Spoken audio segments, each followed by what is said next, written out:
Lanjut cerita, Metyas bersama rekannya pergi ke kuil petualang untuk menjual monster dungeon yang telah mereka kalahkan.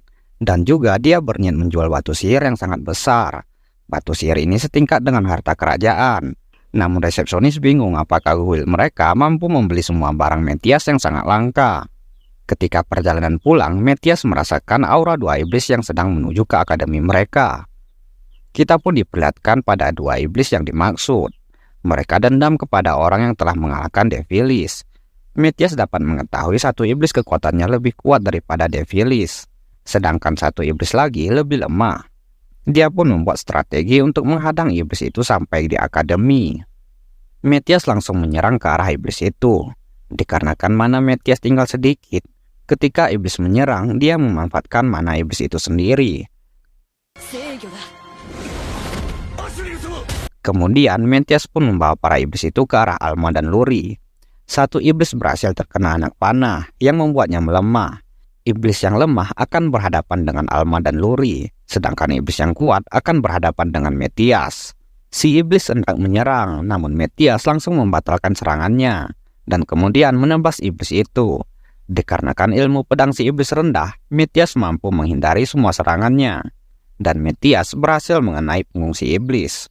Iblis itu pun menggunakan sihir terbang. Dengan gelembung sihirnya, Metyas membatasi gerakan si iblis tersebut. Si iblis berniat melepaskan Metyas hari ini. Namun tiba-tiba dia terkena serangan bola sihir, yang membuat iblis itu berhasil dikalahkan. Kembali pada Alma dan Luri, mereka berhasil memanah iblis saat iblis itu lengah. Metyas pun menghampirinya dan mengatakan bahwa temannya sudah kalah. Metyas pun mengeluarkan sihir cahaya yang mampu mengalahkan iblis dengan sekali serang. Namun karena mananya yang tinggal sedikit, Metyas pun tidak bisa menggunakan sihir itu. Si iblis memutuskan untuk kabur. Dengan panahnya, Alma berhasil mengenai iblis itu walaupun sangat jauh, yang membuat sayap dari iblis itu putus. Dan Metyas melesat untuk mengalahkannya. Keesokan harinya, Raja berterima kasih kepada mereka karena telah mengalahkan iblis. Metyas di sini menginginkan dungeon sebagai hadiahnya, sedangkan Alma dan Luri menginginkan uang yang banyak. Dan tiba-tiba Metyas merasakan ada yang mengintai mereka. Dan benar saja, seekor iblis mengintai mereka dari jarak jauh. Metyas pun menyerangnya yang membuat iblis itu kesakitan. Si raja yang mendengar suara iblis pun menyadari bahwa suara itu mirip seperti mantan ketua divisi penyihir bernama Erhard. Metyas bertanya apa ada suatu tempat di 346 km ke barat dan 4.425 km ke utara dari istana. Saat dia menghancurkan sihir pengintai tadi, dia merasakan reaksi dari arah tersebut. Raja mengatakan di tempat itu ada sebuah desa yang dihancurkan iblis dulu. Dan menurut Metyas, iblis bersembunyi di sana.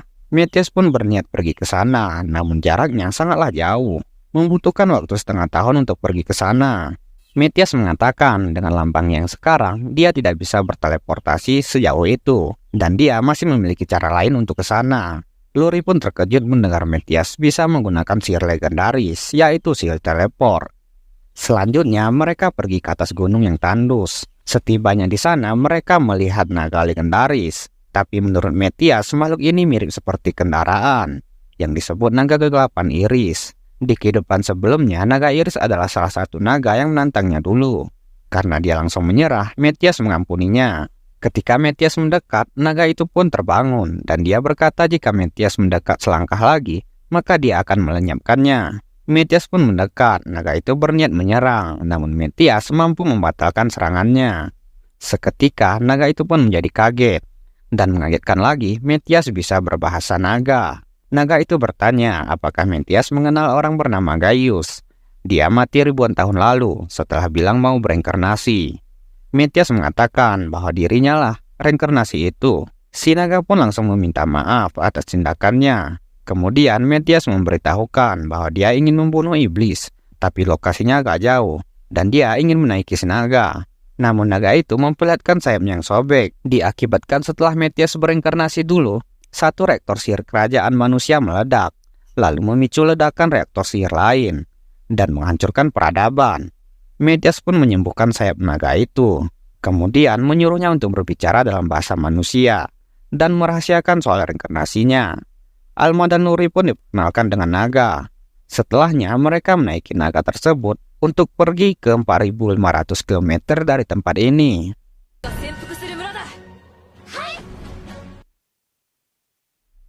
Ketika tiba di sana, Meties pun langsung menghabisi satu iblis yang sedang berjaga. Dia merasakan ada dua iblis lain yang berada di sini. Berbeda dari pertarungan sebelumnya, saat ini mananya telah penuh. Kemudian mereka memasuki bangunan. Di dalam bangunan sini, Meties merasakan ada iblis yang bersembunyi. Mereka pun berbicara menggunakan sihir telepati. Setelah masuk lebih dalam, Meties mengatakan dengan menggunakan telepati bahwa iblis yang bersembunyi tepat di depan mereka. Alma dan Luri tidak dapat melihatnya karena iblis tersebut menggunakan sihir penyembunyian. Meties pun langsung membatalkan sihir persembunyiannya. Karena iblis itu tidak tahu persembunyiannya telah diketahui, dirinya tidak bereaksi saat Alma menembaknya.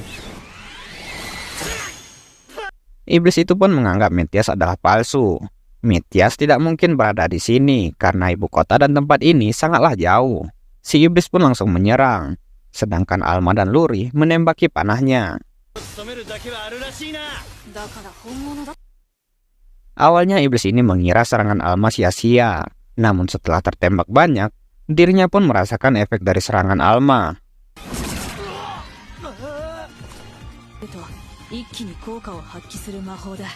Si iblis pun mengeluarkan teknik modifikasi para iblis. Penggunanya akan mati setelahnya. Tapi sebagai gantinya, mana dan kekuatannya akan meningkat drastis. Si iblis langsung menyerang Alma dan Luri. Namun itu semua hanyalah ilusi. Bukan hanya ilusi biasa, Meties telah memasukkan racun ke dalam tubuh iblis tersebut. Dan seketika dia pun bisa dikalahkan. Selanjutnya Meties memutuskan melawan iblis yang satunya sendirian. Dia pun menggunakan batu sihir untuk membuka penyamaran iblis yang bersembunyi di dalam kabut. Dan pertarungan pun tak terelakkan lagi. Dengan sihir kabutnya, si iblis mampu memotong lengan Meties. Namun Meties mampu menyambungkan kembali tangannya yang putus. Dan ternyata Meties sengaja membiarkan si iblis menyerang pada tangannya, agar dia dapat menganalisis kekuatan kabut si iblis. Meties pun langsung menyerang yang mengenai tangan si iblis. Iblis itu pun terkena racun. Kemudian iblis itu berniat menggunakan modifikasi iblis. Namun Meties dapat membatalkan perubahannya. Dan karena Meties telah menganalisis mana si iblis, dia pun mengeluarkan banyak mana agar diserap oleh iblis hingga iblis itu meledak. Setelahnya, Alma dan Luri pun menghampiri Meties. Iblis yang dikalahkan tadi berubah menjadi nadi naga. Nadi naga adalah aliran mana di dalam bumi, dan tujuan nadi naga di sini adalah menghasilkan 5.000 monster untuk menyerang istana.